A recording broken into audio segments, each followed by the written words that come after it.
السلام علیکم ورحمۃ اللہ وبرکاتہ۔ عزیز طلبہ و طالبات، ہمارا موضوع جو ہے وہ ہے اردو کہاں پیدا ہوئی۔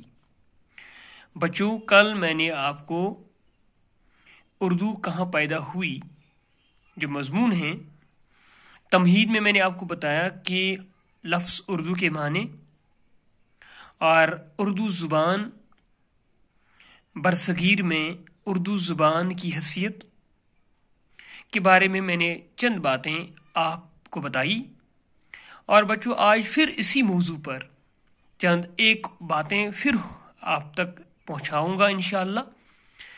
بچوں، جیسا کہ میں نے آپ کو کل بتایا، یہ اردو زبان جو ہے یہ ایک مخلوط زبان ہے۔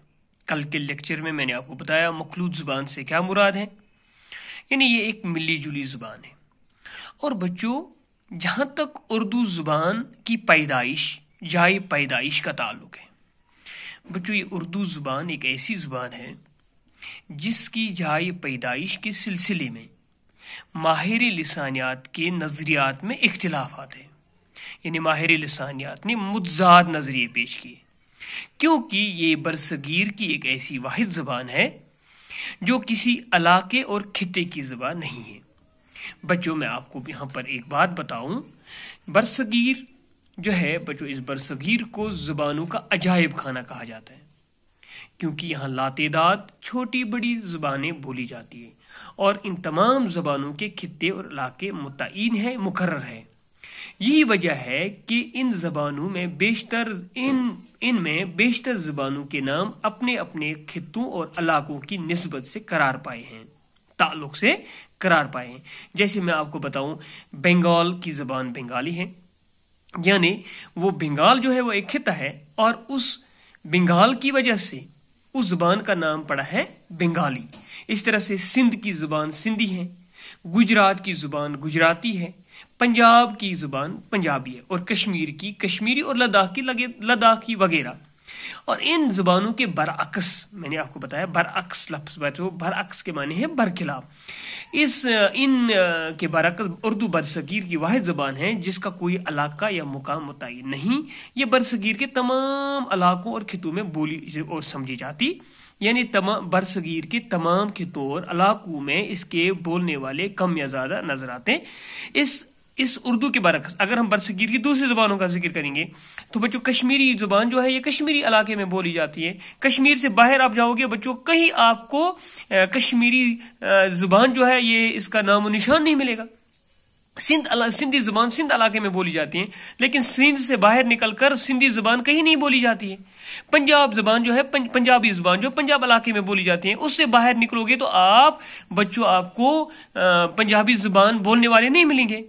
لیکن اردو برصغیر کی واحد زبان ہے جو ہر ایک علاقے اور خطے میں بولی جاتی ہے، اسی لیے کہا جاتا ہے یہ کسی مخصوص علاقے کی زبان نہیں ہے۔ اب سوال پیدا ہوتا ہے کہ یہ اردو زبان کہاں پیدا ہوئی؟ اگر یہ کسی علاقے کی زبان نہیں تو پھر یہ کہاں سے آئی؟ اس کا ظہور کیسے ہوا؟ بچوں، اس کا ظہور اس کے متعلق عصر حاضر تک، یعنی آج تک مختلف محققین نے، تحقیق کرنے والے لوگوں نے، ماہر لسانیات نے آج تک اپنی تحقیق کے مطابق مختلف نظریات پیش کیے ہیں۔ یعنی جن لوگوں نے اس پر تحقیق کی ہے ان کے نظریات، ان کے خیال میں بھی اختلاف ہے، انہوں نے متضاد نظریے پیش کیے ہیں۔ متضاد لفظ جو ہے بچوں، متضاد کہتے ہیں ایک دوسرے کی ضد کو، یعنی ایک ماہر لسان نے ایک نظریہ دیا، دوسرے محقق نے دوسرا نظریہ دیا۔ جو ماہر لسانیات کے جو نظریے ہیں اردو زبان کی جائے پیدائش کے متعلق، وہ نظریے اس طرح کچھ نظریے ہیں بچوں، آپ تک پہنچاؤں گا میں۔ ایک نظریہ ہے بچوں، یہ نظریہ دیا ہے نصیر الدین ہاشمی کا۔ بچوں، یہ نصیر الدین ہاشمی جو یہ ماہر لسانیات تھے، اس نے جو تحقیق کی ہے وہ اپنی تحقیق کے مطابق جو اردو زبان کی جائے پیدائش کے متعلق نظریہ پیش کرتا ہے، اس کا نظریہ وہ کہتا ہے کہ اردو دکن میں پیدا ہوئی ہے۔ اور دوسرا ایک ہے سلیمان ندوی۔ سلیمان ندوی صاحب ایک بہت مشہور ماہر لسانیات، ایک بہت عظیم محقق ہیں بچوں۔ سلیمان ندوی صاحب اپنی ایک کتاب ہے اس کتاب کا نام ہے نقوش سلیمانی۔ اس میں وہ اپنا نظریہ اردو زبان کی جائے پیدائش کے سلسلے میں جو نظریہ دیتا ہے وہ کہتا ہے یہ سندھ میں پیدا ہوئی۔ اور ایک تیسرا نظریہ ہے حافظ محمود خان شیرانی کا، یہ بھی ماہر لسانیات ہے، یہ کہتے ہیں اردو پنجاب میں پیدا ہوئی۔ اور اسی طرح سے محمد حسین آزاد صاحب کا نظریہ ہے. محمد حسین آزاد صاحب کہتے ہیں یہ برج بھاشا سے نکلی ہے. گویا بچوں یہاں پر چار نظریے جو ہے ایک دوسرے کے متضاد ہیں. نصیر الدین ہاشمی کہتے ہیں دکن میں پیدا ہوئی. سلیمان ندوی صاحب ایک مشہور محقق کہتے ہیں سندھ میں پیدا ہوئی. حافظ محمود خان شیرانی صاحب کا نظریہ وہ کہتے ہیں پنجاب میں پیدا ہوئی. اور محمد حسین آزاد صاحب کا نظریہ برج بھاشا میں پیدا ہوئی. اب یہاں پر خود پتہ چلتا ہے کہ اس اردو زبان کی جائے پیدائش جو ہے ماہر لسانیات کے نظریات میں خود اختلاف ہے. ماہر لسانیات کو آپس میں خود اختلاف ہے. اب یہاں پر ایک اور سوال پیدا ہوتا ہے. تو بچوں سوال یہ پیدا ہوتا ہے کہ اب ان نظریات میں جو آج تک محققین کے نظریات آئے ہیں، جو ماہر لسانیات کے نظریے آئے، ان نظریات میں اگر سوال آئے گا، سوال اس طرح سے پوچھا جائے گا کہ ماہر لسانیات کے نظریات میں سب سے مقبول نظریہ کون ہے، قابل قبول کون ہے، جس کو سند حاصل ہے، جس کو اردو ادب میں تسلیم شدہ، اردو ادب میں قابل قبول اور عام نظریہ مانا جاتا ہے. یہ حتمی نظریہ نہیں ہے، یہ حتمی بات نہیں ہے، لیکن اردو ادب میں جتنے بھی آج تک محققین نے نظریے پیش کیے ہیں، ان خیالات میں، ان کے نظریوں میں ایک نظریہ ایسا ہے، ایک خیال ایسا ہے جو قابل قبول ہے، جو عام ہے اور معروف نظریہ ہے. وہ نظریہ ہے پروفیسر مسعود حسین خان صاحب کا. پروفیسر مسعود حسین خان ایک عظیم ماہر لسانیات تھے. ان کا نظریہ ہے کہ اردو دہلی اور اس کے گرد و نواح میں پیدا ہوئی. کہاں پیدا ہوئی؟ دہلی اور اس کے گرد و نواح میں. ان کی کتاب ہے مقدمہ تاریخ زبان اردو. اس کتاب میں وہ نظریہ پیش کرتا ہے. یہ نظریہ کیوں مشہور ہے؟ کیونکہ یہ نظریہ جو ہے یہ تاریخی لسانیات کے اصولوں کے پیش نظر اس کی تشکیل کرتا ہے اپنے نظریے. یعنی اس کا نظریہ تاریخی لسانیات کے اصولوں کے مطابق ہے. اب یہاں پر ایک لفظ آیا ہے تاریخی لسانیات.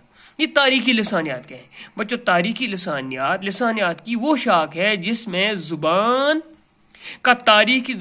کے تاریخی ارتقاء کا مطالعہ کیا جاتا ہے. یعنی اس کا جو تاریخی ہسٹوریکل بیک گراؤنڈ ہوتا ہے اس کا مطالعہ کیا جاتا ہے سائنسی لحاظ سے، سائنٹیفکلی اس کو پروو کیا جاتا ہے. اور اسی لیے اس نظریے کو سند حاصل ہے اور قابل قبول نظریہ ہے. بچوں میں آپ کو یہاں پر اور ایک بات بتاؤں. یہ اپنے نظریے کے پیچھے جو بات رکھتا ہے، اس کے نظریے کے پیچھے اس کی جو تحقیق ہے، اس مقدمہ تاریخ زبان اردو جو اس کتاب ہے، وہ اس کتاب میں جب اس نظریے کو رکھتا ہے تو وہ اپنے نظریے کے پیچھے جو بیک گراؤنڈ دیتا ہے، اس کے پیچھے جو بات رکھتا ہے، وہ کہتا ہے جب مسلمان پنجاب سے دہلی میں داخل ہوئے، یعنی پنجاب سے نکلے تو کہاں پہنچے بچوں؟ دہلی پہنچے. تو اس وقت دہلی اور اس کے گرد و نواح یعنی آس پاس میں 3 بولیاں بولی جاتی تھی. کتنی بولیاں بولی جاتی تھی؟ 3 بولیاں بولی. یہ کون کہتا ہے؟ یہ پروفیسر مسعود حسین خان کہتا ہے. 3 بولیاں بولی جاتی تھی. 3 بولیاں مغرب میں ہریانوی، یعنی جو دہلی کا مغرب کا حصہ تھا وہاں پر ہریانوی بولی جاتی تھی. اور جو شمال مشرق کا علاقہ تھا وہاں کھڑی بولی جاتی تھی. اور جنوب میں برج بھاشا بولی جاتی. 3 بولیاں بولی جاتی تھی. ایک بولی بولی جاتی تھی مغرب میں، دہلی کے مغربی علاقے میں، وہ ہریانوی تھی. شمال مشرق میں کھڑی بولی، جنوب میں برج بھاشا. 3 بولیاں جو ہے، ان 3 بولیوں نے اردو کی تشکیل اور اس کے ارتقاء میں ان 3 بولیوں نے حصہ لیا ہے. لیکن ان کے خیال میں اردو کے آغاز و ارتقاء میں برج بھاشا کے مقابلے میں ہریانوی اور کھڑی بولی کا زیادہ حصہ ہے. کن 2 زبانوں کا؟ ایک ہے ہریانوی اور دوسرا ہے کھڑی بولی کا. ان 2 زبانوں کا زیادہ حصہ ہے اردو کی ارتقاء اور نشو و نما میں. یہ 3 بولیاں بولی جاتی تھی اور ان ہی 3 بولیوں کی وجہ سے ایک نئی زبان وجود میں آئی جس کو بعد میں اردو کہا گیا. یہ اس کا نظریہ ہے پروفیسر مسعود حسین خان کا اردو زبان کے ارتقاء کے حوالے سے. بچوں یہاں پر تاریخی لسانیات کے بارے میں نے بتایا. یہاں پر ایک لفظ آیا ہے ارتقاء. بچوں ارتقاء کے معنی ہے ترقی، ارتقاء کے معنی ہے آغاز. اور بچوں اگر لفظ ارتقاء آئے گا تو ارتقاء لفظ کا ضد جو ہے وہ تنزل ہے، اور اگر لفظ آئے گا آغاز لفظ کا ضد انجام ہے. بچوں یہاں پر میں نے لکھا ارتقاء کا معنی جو ہے ترقی ہے، اور ترقی جو ہے بچوں یہ مونس لفظ ہے.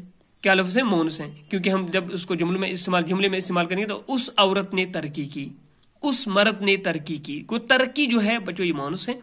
اور اسی طرح سے آغاز جو ہے، آغاز لفظ جو ہے بچوں یہ ہے مذکر، میں نے آغاز کیا. اسی طرح سے بچوں میں یہاں پر گھریلو کام آپ کو رکھتا ہوں. گھریلو کام میں آپ کیا کرو گے؟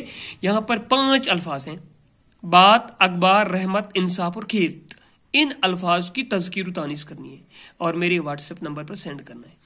آپ کو جملوں میں استعمال کرنی ہے. لفظ بات، اخبار، رحمت، انصاف اور کھیت، یہ آپ کو واضح کرنے ہیں کہ آیا یہ مذکر ہے یا مؤنث ہیں. بچوں اس مضمون کو انشاءاللہ الرحمن ابھی تمہید میں جو میں نے آپ تک باتیں پہنچائی، اس کے علاوہ جو اصل میں اس مضمون کا روح جو ہے وہ باقی ہے. انشاءاللہ الرحمن کل ہم اس مضمون کا باضابطہ طور پر آغاز کریں گے. بچوں یہ نظریات جو میں نے یہاں پر لکھے ہیں، یہ نظریات آپ اپنی کاپی پر لکھو گے اور ان نظریات کو یاد رکھو گے.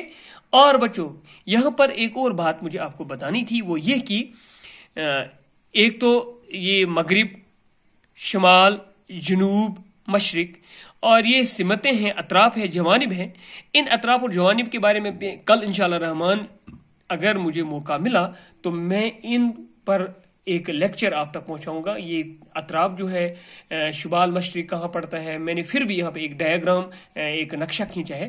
تو بچوں اگر آپ کو یہ سمجھ آئے، اگر نہیں تو انشاءاللہ الرحمن کبھی اگر موقع ملا تو میں اس پر پھر بات کروں گا. لیکن کل انشاءاللہ الرحمن اس مضمون کو ہم باضابطہ طور پر اس کا آغاز کریں گے اور اس مضمون کے روح کو، یعنی اردو زبان کی جائے پیدائش کے حوالے سے اس مضمون کا اصل روح جو ہے وہ انشاءاللہ الرحمن آنے والے لیکچرز میں آپ تک پہنچانے کی کوشش کروں گا. وسلم، السلام علیکم.